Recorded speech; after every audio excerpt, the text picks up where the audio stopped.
Hello, it's Rob from Fountain Pen Journey. I have got a pen review for you. This is the Lamy Aion. It is an all-metal pen, a little bit different from the Lamy Studio, and in some ways quite similar to the Lamy 2000. It's all metal, cartridge converter pen. This is the black version, matte black. It's got quite a, I don't know, quite a brushed metal finish. It's not smooth. I know some people who like smooth pens might find this feels a little bit like terracotta in the hands, but it's quite tactile. Don't know whether you can hear that, but anyway, it's quite a big pen, quite a heavy pen. Parts of the pen, finial, swirled, brushed metal. The cap has Lamy just on the side of the clip, nothing on the other side. The clip is, in my view, a little bit spongy. I mean, it's perfectly functional, but I don't know, it just doesn't feel particularly solid. Barrel tapers down towards the end, and we've got the similar, get this to focus, similar sort of brushed metal finish. Now this is the broad nib. Cap pops off. I find the capping and uncapping a little bit, I mean, it's not hit and miss, but it's almost like there is a bit of a step just between the section and the barrel, and it's not quite as perfect as it should be. It's fine. It you know, it fits fine. You know, it doesn't twist around, doesn't do anything weird. But it's just capping and uncapping isn't the most satisfactory, smooth experience it should be. You sort of get this uncapping, and then if you're pushing down, you find that it catches on the step. So not perfect from that point of view. The section, as you can see, is tapered. Now I find this section, even though it's tapered, to be somewhat on the girthier side. It's not the most comfortable pen to hold, for me anyway. This is the broad nib. Now the Lamy Aion has got this sort of rounded, it's the typical winged Lamy nib, with a plastic feed underneath. And they've changed the design. It's got this sort of rounded apex, which is different. I'll just show you the Lamy Safari in comparison. Got the pastel powder rose pink version here. Now you can see that the winged nib there, which I believe are interchangeable with the Lamy Aion, slides on and off. It's much more of an acute nib, acute point. Whereas the Lamy Aion has this sort of rounded taper towards the tip of the nib. So, Lamy Aion, comfortable in the hand, good length.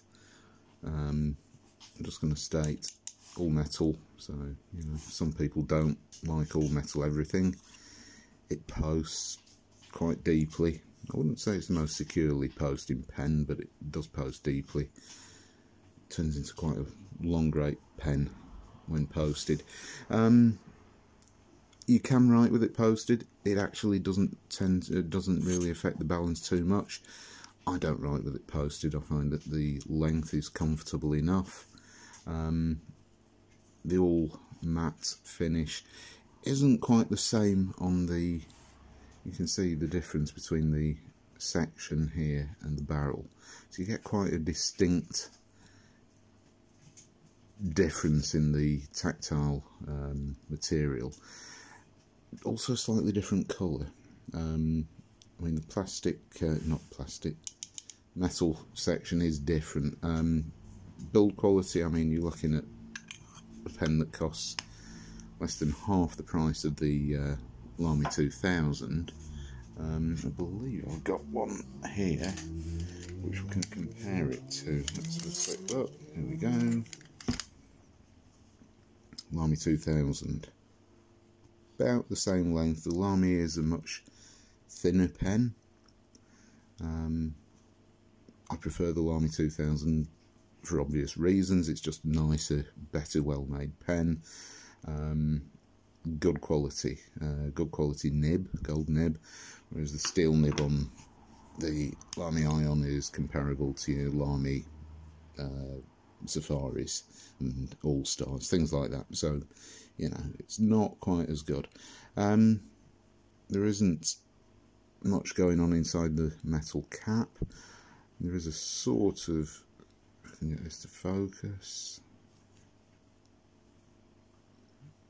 sort of cap liner in there. I've had absolutely no issues with this nib drying out when capped, even when left unused for a couple of weeks or so. So yeah, top marks from that point of view. Do a quick writing sample. So this is the Lamy Aion. I've got to try and figure out where the nib is on the paper.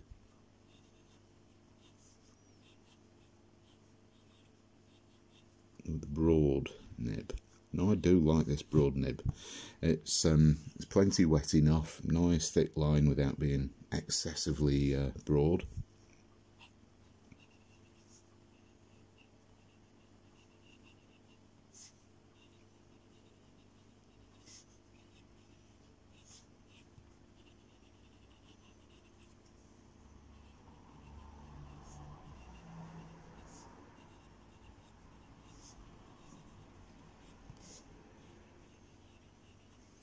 Now, the ink is just Lamy blue. This pen was bought brand new and it comes with your typical Lamy cartridge, which are proprietary cartridges that just simply push into place, metal threads, brass inserts in there. So just screws on there. I find that the threads are a little bit on the coarse side. You have to give it a bit of a squeeze to tighten it up, and it really does tighten up quite well. As I've said before, steel nib on these pens, which is, you know, nothing fancy. You're not going to get much line variation out of this. I mean, it does exactly what you expect it to do. Unremarkable, but workhorse. You know, it's a workhorse writer. Good quality, but not the best. I did find that with this nib, even though it's broad, it was a little bit scratchy. Tines were aligned, but ran it over a bit of 12,000 grit micro mesh with some water, smoothed it out within seconds and got it writing perfectly smoothly. As for the wetness, it's always going to be a bit subjective. It's wet enough, medium wetness. This is Lamy blue, so I mean it's not the wettest of inks. Overall, you know, what can I really say about this pen? Somewhere in between Lamy's positioning with regards to style, I'd say between the Studio and the Lamy Studio and the Lamy 2000. I think I've got a Studio here as well. Let's compare the two. Got a black one. There we go. So this is the Lamy Studio in black, all metal pen. This one's got a medium nib. Obviously, I mean, there are differences in the pen with the propeller shaped clip, which I like the design of it, but I don't like the functionality too much. I'm not going to do a comparison between these two pens. They are very, very similar. Lamy 2000, Lamy Studio, this one is thinner, but it's got this slippery section that I don't have a problem with. My hands aren't particularly greasy or sweaty. My fingers don't slip up and down this, but I know some people do say that they have that problem, which, to be honest, I think the Lamy Aion section is less likely to encounter that with its matte finish. but I find it less comfortable to hold because it is quite girthy in comparison. So I hope you found that this pen review was useful. Do I recommend the Lamy Aion? Yes and no. It all depends on how much you're willing to spend.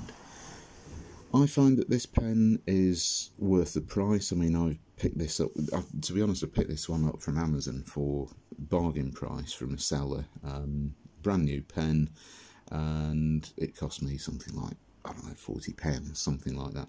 So much cheaper. You can usually find this around the £50 mark, £58, something like that. So in some ways a little bit more expensive than the Lamy Studio, but an awful lot cheaper than the Lamy 2000. And I'd say that the quality is certainly comparable to the Studio. It just depends which version, which style you like.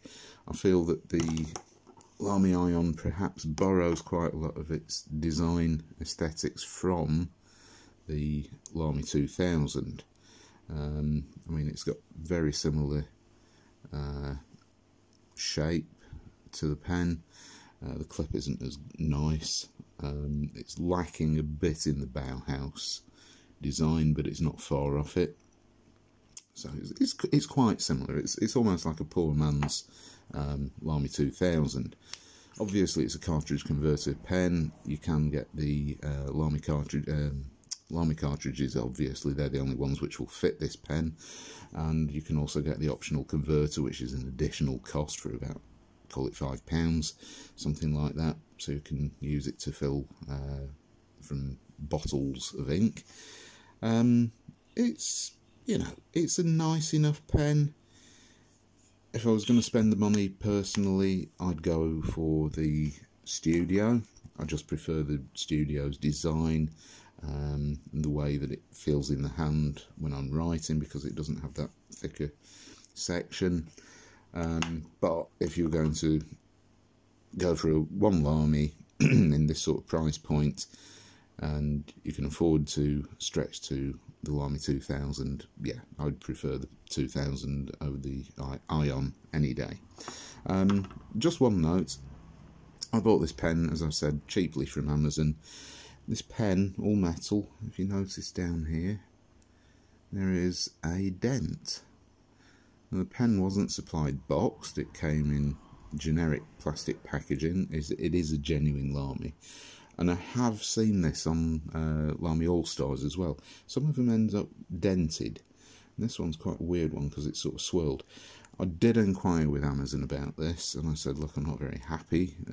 This is yet another pen that I bought from Amazon through Amazon Prime, and it's turned up, you know, not in the best condition. And Amazon basically said, well, just return the pen to us. But I thought, well, I'm not going to get a broad Lamy Aion for this price. Medium nibbed ones, I know you can swap the nibs out, but they're even more expensive. And I guess that this was probably one of the last few that the seller had, and just happened to send it through like that in the post. And yeah, I mean, to be honest, it's not a big deal for me. I don't love this pen so much that I'd say, no, I really, really want a pen that's got, you know, absolute perfect everything. You know, I'm happy with what I paid for it, and it's a good pen.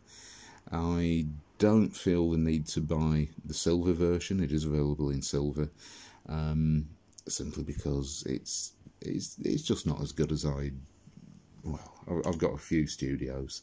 The black one here, I've got the Imperial Blue finish, which is this one here. Much, much nicer pens. Love these pens. So the Lamy Aion is, design-wise, for me, yeah, it's like a poor man's version of the 2000. Not as good as the 2000. Much prefer using the 2000, writing with it, and the Studios. So it's kind of a mixed bag. If you're willing to spend about £50 on a Lamy pen, and you're not happy with the way that the Studio section is, and you don't mind the slightly girthier section on the Aion, then it's a definite thumbs up from me. Out of the choice of all, well, just remove the blue one for ease of comparison. Out of all these three pens, I'll put the Lamy Aion in the middle. Which one do I prefer?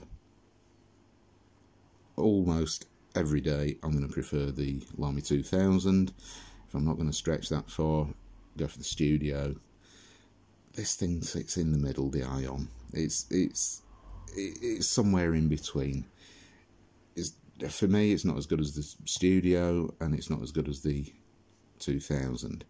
But it's still not a bad pen. All three are good pens, so I'm going to have to leave you to make up your own mind after watching this review as to which pen you want to buy. For me, it's good, but it's not great. So thank you very much for watching, and I hope this video helped to make up your mind about whether you want to use or buy the Lamy Aion. So thanks for watching. See you next time. Bye.